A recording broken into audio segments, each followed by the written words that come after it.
Yes. Okay, you're from what country? Which country? I'm currently residing in Switzerland. Switzerland. So you would like to know something about Philosopher's Stone. Um, okay. Did you ever spend some time with this Philosopher's Stone? Um, Made up your mind what it is. What's your name? Kanat. Hamad. Kanat. Kanat. Okay. So what do you think the Philosopher's Stone is all about? I really don't know, but I know it. The effect is to achieve eternal life, and that would be something good. Oh, I don't think it's eternal life. Oh, okay, all right. Yeah, So I just have, well, perhaps uh, so it's here in German. I may look something whether I find it in English. Philosopher's Stone.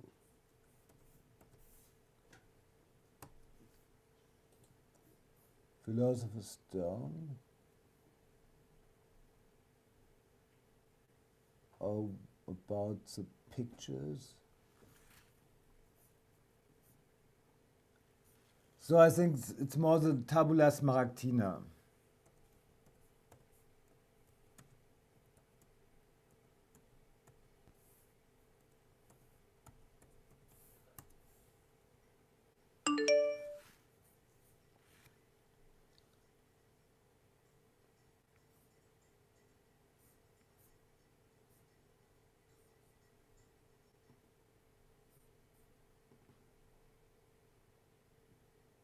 Oh no, that's not. Perhaps I find it in English. Oh, I cannot read Greek or something like that. So then I have to proceed with the German one. So it's true and not wrong. It's sure. It's safe. That what is below is the same what is above. And what is above is the same as that is in this process below. There you have to start to make this wonder, uh, to reach this wonder. And so, as all things um come into life, spring into life by this, how you call it, by this one process. And all things arise because of this one process. So I tell you, the the tricky thing about that, if you start to read that, it directs you in a wrong direction. This is a trick. If you try to make up your mind because of this text, you will never reach the goal. You have to think about the goal without reading the text. Then, in the moment you really have it, you reach it, then you read the text, and then you know it's true. This is a alchemistic um, trick Those who want to understand alchemy by reading the text never will do it, never will make it through. You have to think about it and produce it, and to be sure that you made the right thing, then you go to the writings, and you will know that you made the right thing. So this is an alchemistic trick. Don't read that. Make it first. And when you read it, you know that you got it. You understand me? Sure, I understood. Like it is not something which can be grasped by the mind with your mind. It is something you have to maybe achieve to understand it. It's not something which you can logically understand.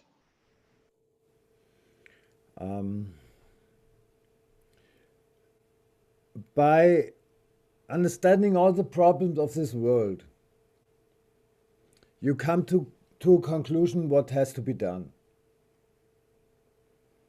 And when you're doing the right thing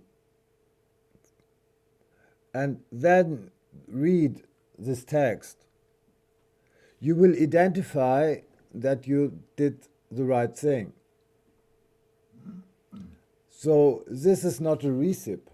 This is not a recipe how to do things. This is a trick. It's more So people who do not understand alchemy try to get some valid information out of that in order to follow through. But this is a trick. You must not read this text before you have it.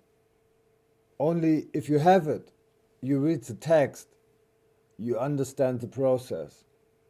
I But see. alchemy is something which is hidden to normal people, which must be hidden to normal people.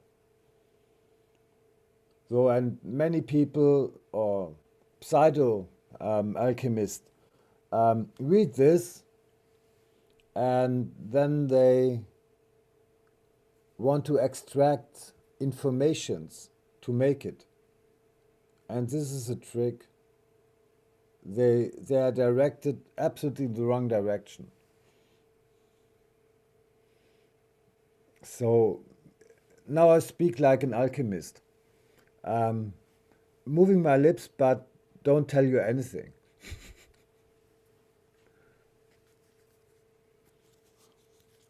I think I will reveal the riddle more and more if we become more people. Because this philosopher's stone is quite important. And I think we should be some thousands in the Zoom call in order that I reveal the curtain more and more. Oh, did I just say I know how to produce the philosopher's stone? Maybe, maybe not. Okay, but this is my recommendation to you. Don't try to produce it according to this text. You will end up in the middle of nowhere. Alchemy is tricky.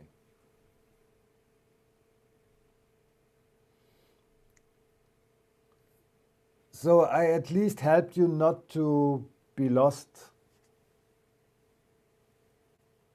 in the middle of nowhere. Thank you. You're welcome.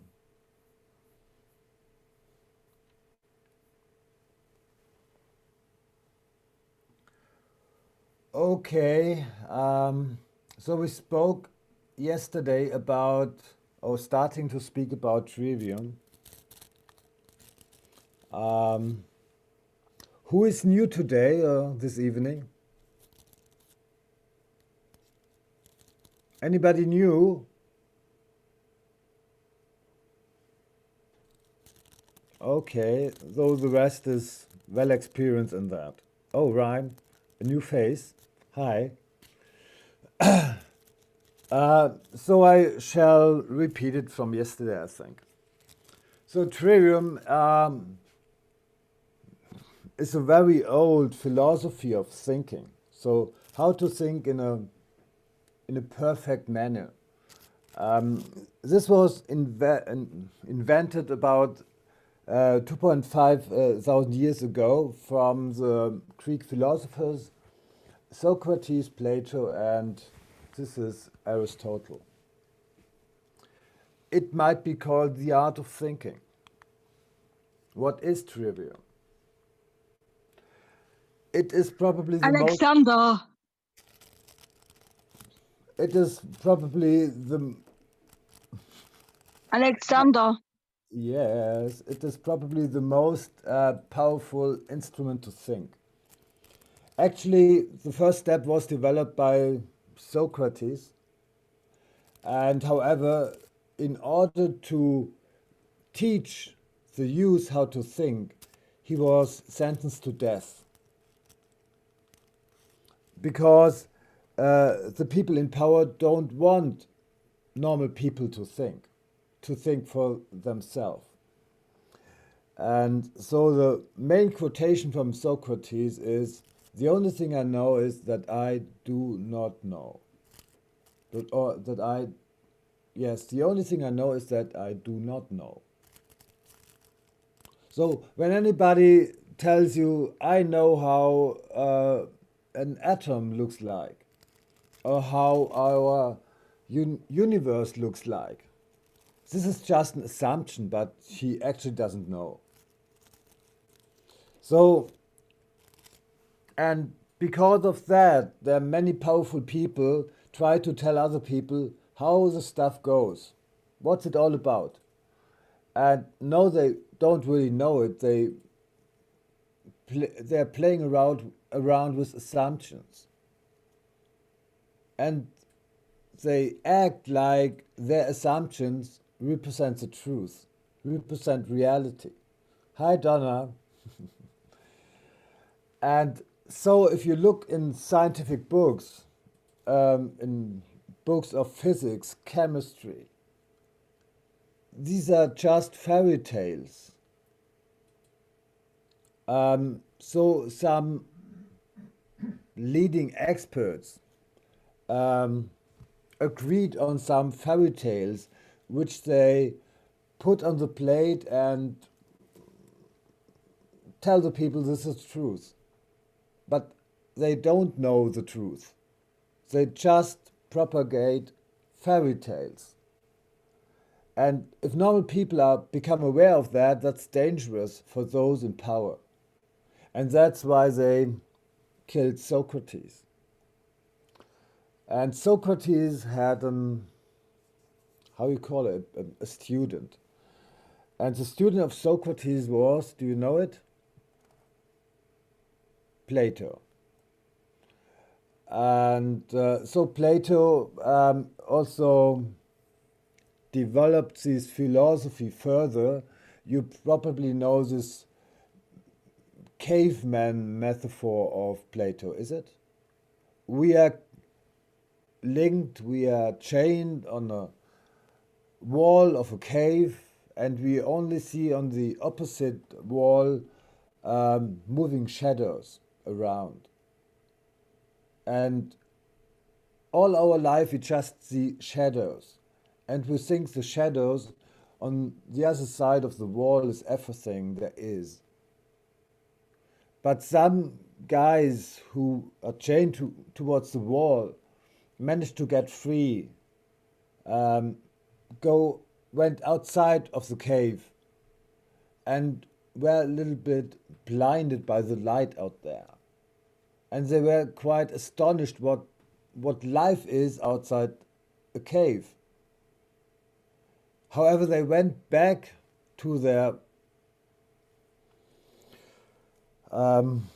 guys to their friends, to their ex-friends in the cave and try to explain them what they just saw outside.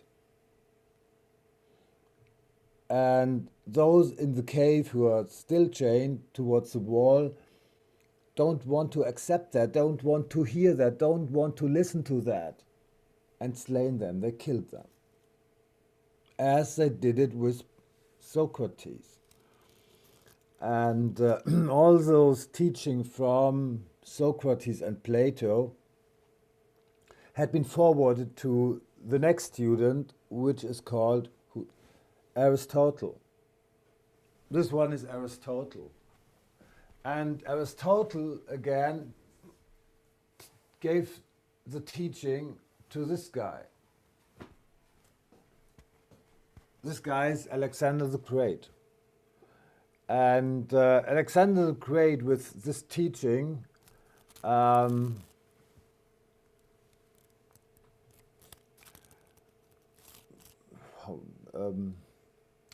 controlled and occupied half of the ancient world because of this thinking, not because his muscles were so strong, but war, which he brought upon other countries, is all about thinking, critical thinking, to win this art of thinking or this game of thinking. So you have an idea how powerful it really is. And there are three different parts or sectors of this trivium, of this three arts of thinking. It's grammar, logic, and rhetoric. So we, the people in school, we unlearned the art of grammar. The art of grammar is all about you have to listen.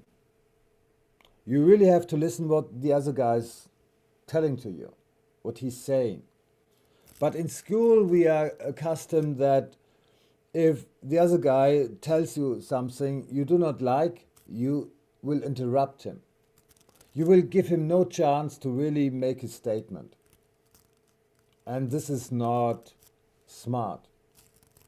So smart people listen and collect the information. And do not link that information that you get in this moment with your old thinking or with your paradigm of the world. You accept everything. You are very neutral to new information. You take this information, put it on the table. You do not agree with this new information and you do not disagree. You just accept that the other guy is giving you some information. You do not qualify it in the very first moment. You just collect it and put it on the table and let it be. The next step is logic. You analyze the information you've got. Are there logical fallacies? Are there contradicting information? Yes? So in the first step, you just collect. In the second step, you analyze it according to contradictions and according to logic fallacies. And finally, you have this art of rhetoric. Rhetoric is not to manipulate other people. Rhetoric is all about to find the right words, to find the right metaphors to explain it to other people. What you get to understand during the process. The rhetoric is get the right words, get the right metaphors. It's not about manipulating people. And it's important when you understand something and put it in words, you have to speak out loud.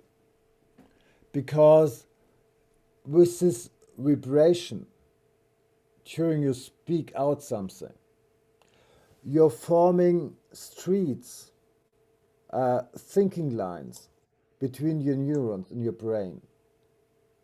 So if you speak loud, you are structuring your brain.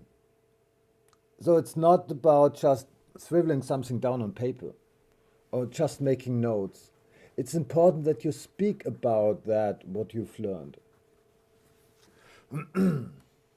So I think we stopped here yesterday, is it? A logical fallacy called ad hominem, or yeah, I think ad hominem.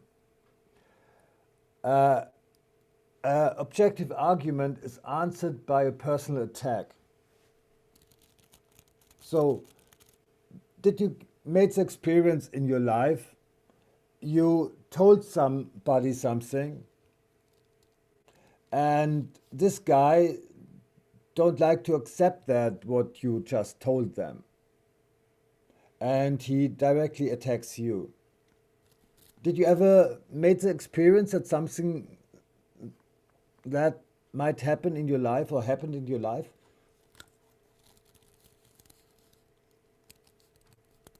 Anybody who did not make this experience in his life?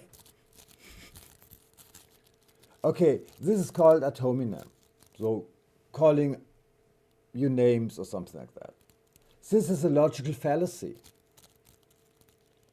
And when somebody uses that logical fallacy against you, and if you are aware of all those logical fallacies, you just give him an answer that's ad hominem. So you don't take it emotionally. You don't have any emotion to that. You don't feel insulted. You just tell him ad hominem. Well, I think in English it's called appeal to pity. I'm not sure about that. Oh, in Germany we have a lot of those things in our TV network. So if just call the other guy conspiracy theorist not enough, you call him, that's even pathological conspiracy theory. So you have some exaggeration of this word conspiracy theories. Appeal to authority, in Latin it's called ad verecundiam. Using academic titles in order to substantiate your own opinion or your own point of view. So if somebody is a doctor, a medical doctor, or professor, or CEO of a big company, you might feel some authority by this guy. But do you think it's allowed to think without being a doctor? Do you think that even normal people are allowed to think without having a doctor? Dana, do you think you are allowed to think by your own without being an academic doctor, a medical doctor? Are you allowed to think for your own? No, no, no. So why should a medical doctor is more competent, should be more competent in using his brain than anybody else? So if you look on the study, on the lessons and lections they get in university and college, you might be surprised how stupid these lectures are. How stupid those theories, how our body works, are when you look in medical lectures at university, college. At least from a chemical viewpoint, because medicine is based on chemistry. But what comes out to me, what springs to mind to me when I have a discussion with medical doctors, that they mostly don't know the first thing about chemistry. And when a medical doctor doesn't know the first thing about chemistry, there's no chance that he really knows something about medicine. And this is why a doctor in chemistry, a chemist, scares normal medical doctors. Okay, this is appeal to authority. But many people go in that trap. They think this is a doctor, this is a professor, this guy is famous. But that doesn't mean anything. You know, people, they try an argument dropping names. That doesn't mean anything. If you're confronted with a guy who tries to use this logical fallacy, appeal to authority, yeah, you just call it by the word. You just tell him this is appeal to authority. This is ad verecundiam. And then you destroy his argument. So in Germany, dentists have a very high reputation. And when dentists recommend toothpaste with high fluorine concentration, it must be good. And those stuff they use here in Germany, and I think in the States, it isn't, it's probably quite the same.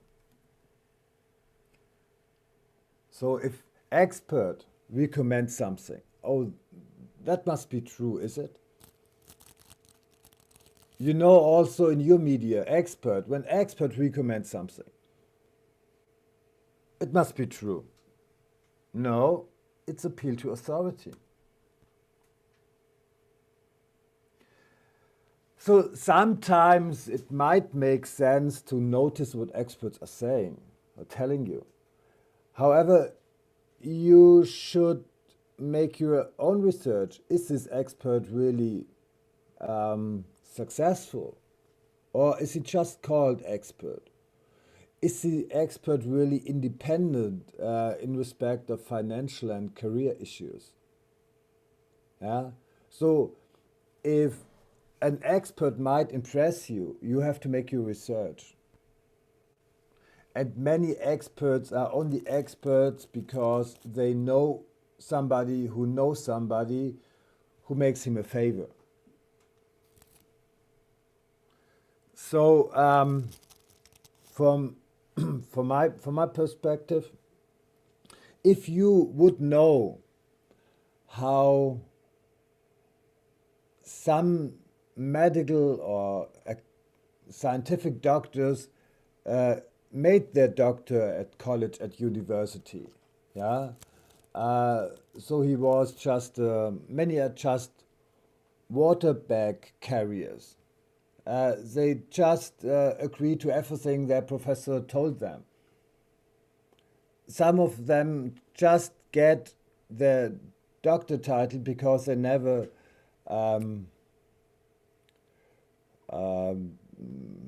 disrespect or argue towards their professor. So there are some only yes-sayers who get their doctor. Obscurium per obscurius. In medicine, this is very popular. The definition of a word becomes even more.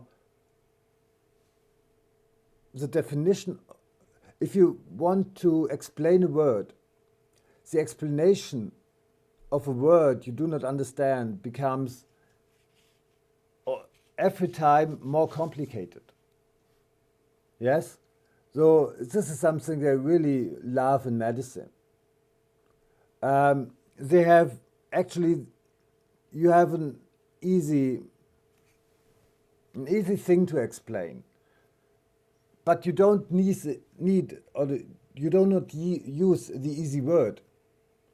You you start with a word for a very obvious thing which sounds complicated.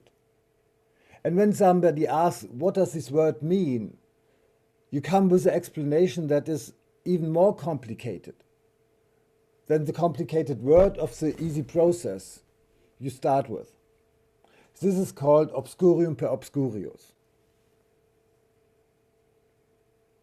And medical doctors love that. It sounds very impressive when you use complex words and even have more complex definition of these complex words which you doesn't need in the first place. I give you an example. Do you know what free radicals are? Anybody knows what are free radicals? You probably heard about free radicals, is it? Yeah, so what are free radicals? I give you an explanation. Free radicals are molecules with at least one unpaired electron. It's now clear for everybody of you, yes? Free radicals are molecules with at least one unpaired electron. Sounds logic, is it? If you do not understand that, then I give you an alternative explanation. The alternative explanation would be molecules that triggers oxygen stress. Now you really got it, is it? Now it's clear. Yes? Good. Okay, I give you another chance. You all heard about these antioxidants, is it? Antioxidants, yes. So, what do you think antioxidants are? The word sounds scientific, is it? Yeah. So, I give you an explanation. Antioxidants are substances that protect us against free radicals. Now everything is clear, is it? Because free radicals sounds negative. So it must be something good. You got the picture? I give you an alternative if you do not understand that. Antioxidants are substances which reduces oxygen stress. You now have a very clear picture in your mind what antioxidants and free radicals are, is it? Yes? No, but this is what they're playing all the time with you.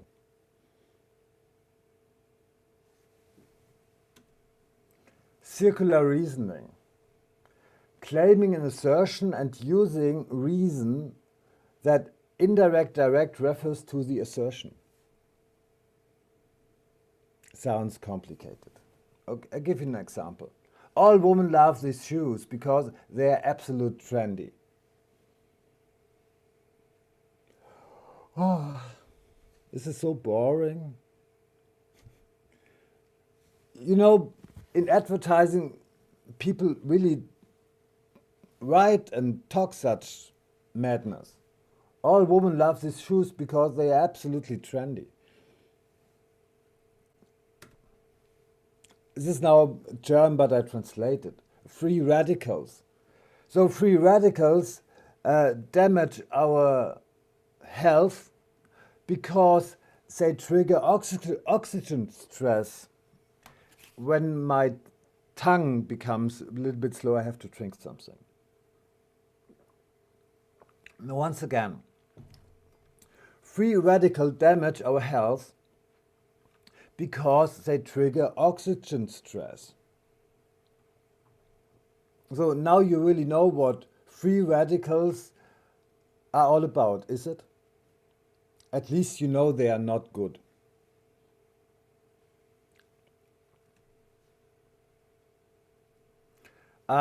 So, by the way, what do you think free radicals are, really? Who do you think free radicals are bad for your health?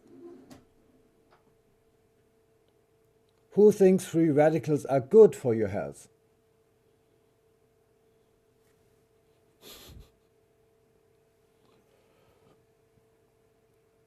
Did you ever made experience with hydrogen peroxide? Whoever used hydrogen peroxide? Karina, hydrogen peroxide is a trigger for free radicals. And how you felt the performance of hydrogen peroxide? Was it good or bad for you? Good. Yeah, because hydrogen peroxide, if it divided, produces 2 molecules of free radicals. And free radicals, at the end of the day, are cleansing our system. But normal people think they are bad. They are toxic. No, no, no. And in medicine, in chemistry, things which are actually good are pictured as being bad. And things which actually are bad and damage our health are put into a light, highlighted with they're useful for our health. So nearly everything in medicine is turned down 180 degrees.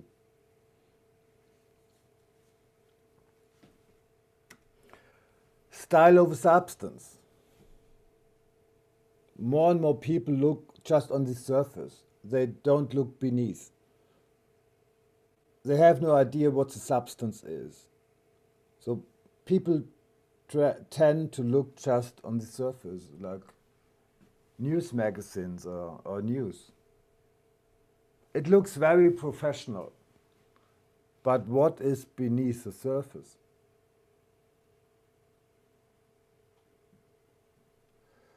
Hearsay.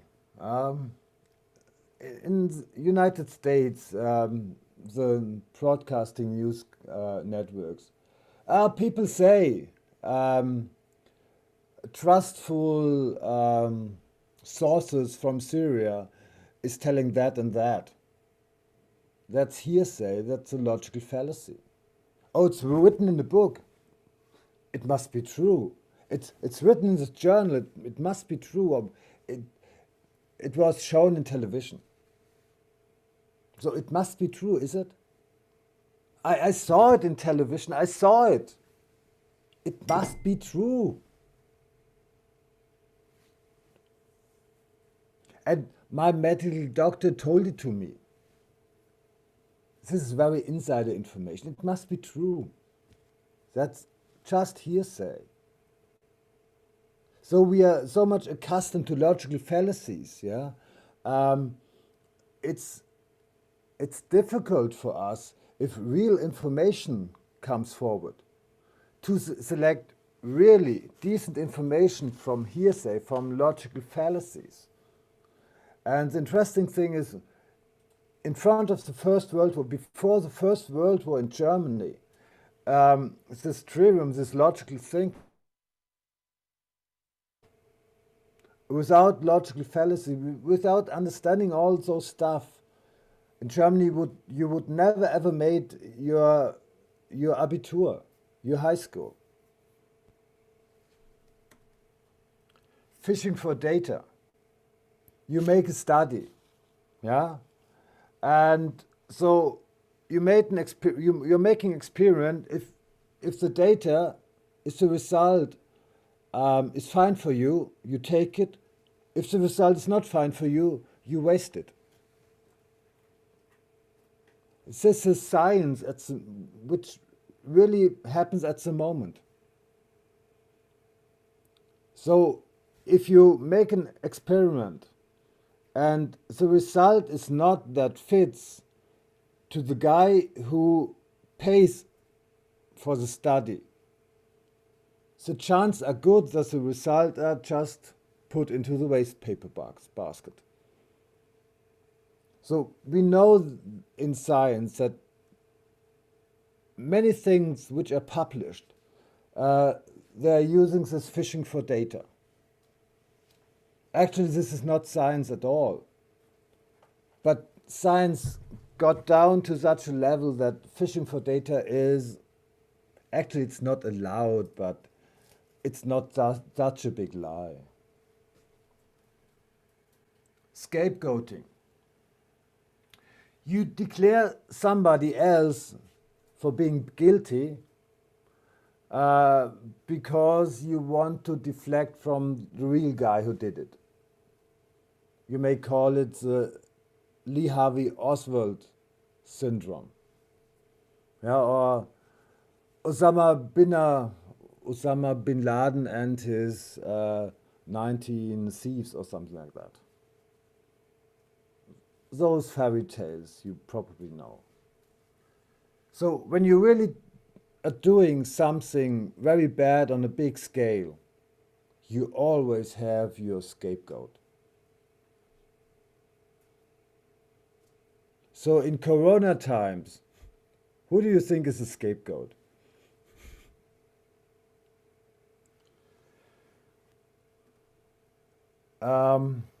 Poisoning the well. So if something is really good and cheap, you have to talk bad about it. Yeah. So 20 years ago, we sometimes had were warning against ozone because the ozone concentration was high. Ozone is bad, is it? Ozone is bad. Ozone is very similar to hydrogen peroxide. It produces cleansing free radicals in our body. So when there was ozone alarm in Germany, I always got out for a jog. I always got jogging, go out to walk and to run. Who of you ever applied colloidal silver? Colloidal silver of you? No? Did anybody get this silver face from that? No. Why? Colloidal silver is so dangerous. You see this picture. The problem with colloidal silver, it's so cheap and so effective. And it might be a hard competition product for much very expensive pharmaceutical products. So in order to get those expensive, ineffective pharmaceutical products in the marketplace, you have to make colloidal silver bad. You have to make a bad mouthing about colloidal silver. So there are no products which are not poisoned or which are not made bad, where there's no bad mouthing about. It can't be good. So you will never ever find a product which is really good, which isn't talked bad about, which isn't poisoned. Poisoning the well. That's a principle. If you have a second quality product, you only have the chance to put the second quality product in the market if you make the better product bad. You have to talk bad about the leading product. But many people, when you listen, oh, colloidal silver, dangerous, and it never ever goes away, many people hesitate because of this bad mouthing to really use the best product. So you have to understand these principles. So to understand these logical fallacies that are extremely important for you.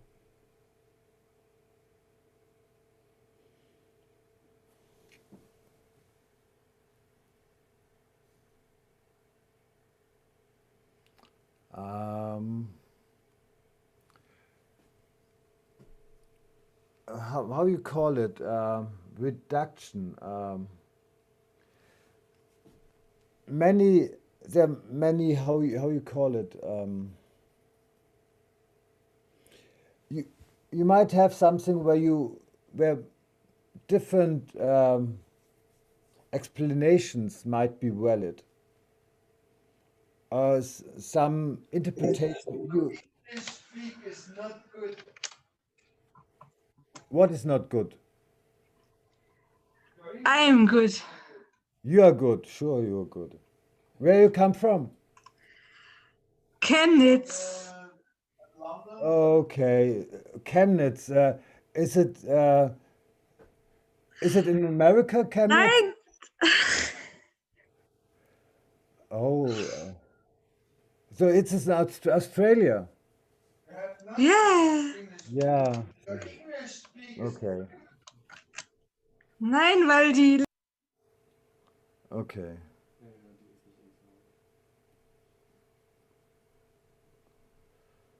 Um, I fast forward a bit. Burden of proof. Um, Example. We put very reduced, mineral reduced fertilizers on our soil. You know, perhaps this standard fertilizer, it's NPG, a nitrogen, phosphorus, and potassium. And so in former times, our periodic elements, the system of the elements, the periodic elements, contain about 80 different elements, 80 different minerals. And we put just 3 elements again on our soil. And those guys who made these very cheap fertilizers got a permission to do so. So they changed the mineralic content of the soil and thus the mineralic content of our food and thus the mineralic content of our body, for our body fluids. So by changing the elemental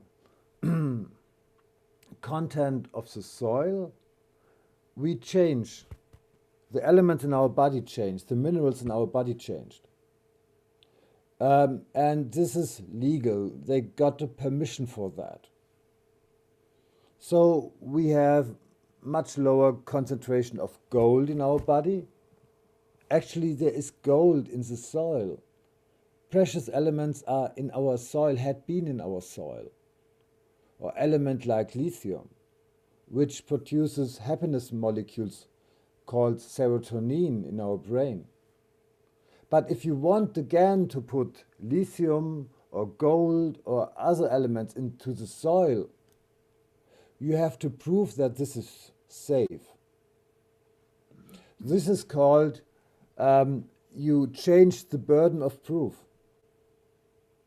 Those who changed the composition of our soil had been allowed to do so. Those who want to establish the old composition of our soil, they have to prove it that this is safe. This is called changing the burden of proof. And so people want to make the academic proof, want to show that some trace elements like arsine, gold, are safe. They had always been safe all the century, but now there's a legal hindrance that we are not allowed to get the food in the mineralic content like it was in former times. They just do not allow it. And when you are in court and the judge decides that the burden of proof is changed, you know in the first place that you lost the case. Yeah? Normally, the other guy has to prove that you did something wrong. But judges have the option to turn it around. And in this very moment, you know that you've lost.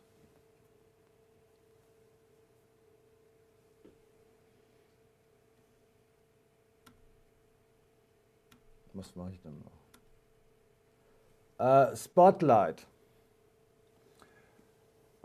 This logical fallacy is all time used in your media, in news. What is highlighted in your news media, you think this is important. Yes?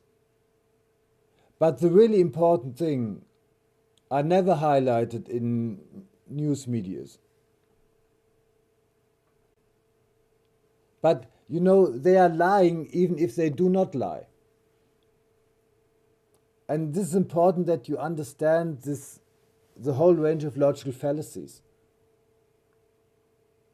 And you know, when the mainstream media are highlighting very unimportant informations, very unimportant stories, but they even lie about that, then in the next place, the alternative media also highlight the highlight from the mainstream media and turn the information around. But also this information is worthless because it was never ever important in the first place. So this is the main logical fallacy you got in your news broadcasters. This is the main logical fallacy in television. Highlight, the wrong highlight. Unimportant things are highlighted, the very important things stay in the dark. And if you know those logical fallacies, don't you think that's quite a special coincidence that all 24 hours, all over the world, there will happen always the same amounts and very special occasions which exactly fit in these 15 minutes TV broadcasts. And it happens every day. What a coincidence. You ever made up your mind to that? What a special coincidence. That it always fits the time frame of your favorite news channel.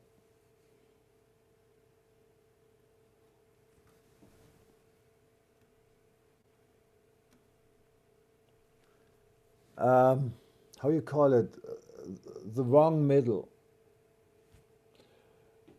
In Germany we have more than two parties. One very left, one very right. So those are in between must be right, is it? They must be the best.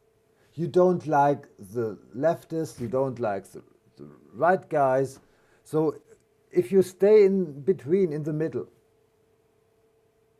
But did you ever made up your mind that there might be actors in the right wing area?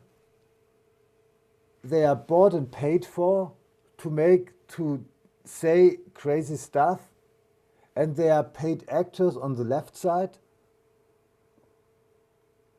in order to make it look it reasonable to stay in the middle, but that might be the wrong middle. It might be the wrong in between.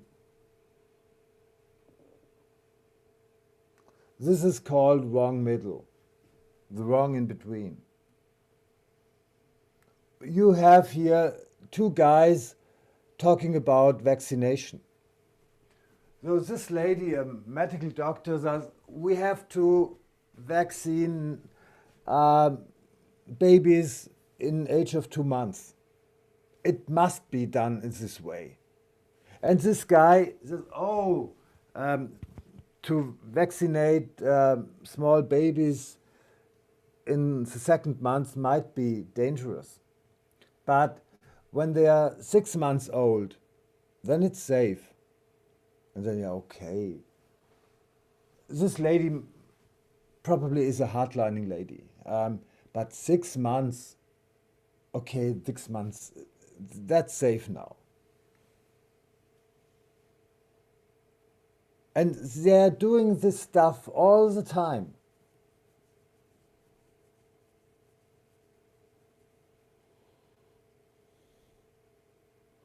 And many people go in this trap. And you know, the book from Aristotle, Trivium, all those logical fallacies, this is a vanished book. This is the lost book from Aristotle. Normal people should not know that. Normal people should always go in these traps of logical fallacies, because it might be very expensive. It might shift the money from your pocket into the pockets of somebody else. That's the way the things are going around. That's the name of the game. They manipulate many people by using logical fallacies. Okay. Is this interesting for you, or is it boring? No, it's very interesting. Very interesting, fine. Then I should proceed on that topic tomorrow again. I don't mind. Yeah, so I think it's a little bit late, and when I do it 1 hour for 1 hour, I think it should be a good start. So we have to expand the time in the next couple of weeks, days, because what we in Germany now made up our mind that the people from the States have a problem because they get in that favor of this very special television programming conditioning, even 10 years earlier than the people of Europe. And so the people in the United States have even a bigger manipulation problem than the people from Europe. And so we have to take care of you. We have to take care of our brothers and sisters in the States. And therefore we will do that quite intensively and on a persistent base. Yeah? Thank you for joining me today, tonight, this evening. See us tomorrow again, is it? Yes. Yes. Thank you for being here. Have a big hug and Thank see you you. tomorrow. Thank you. Bye-bye. Bye.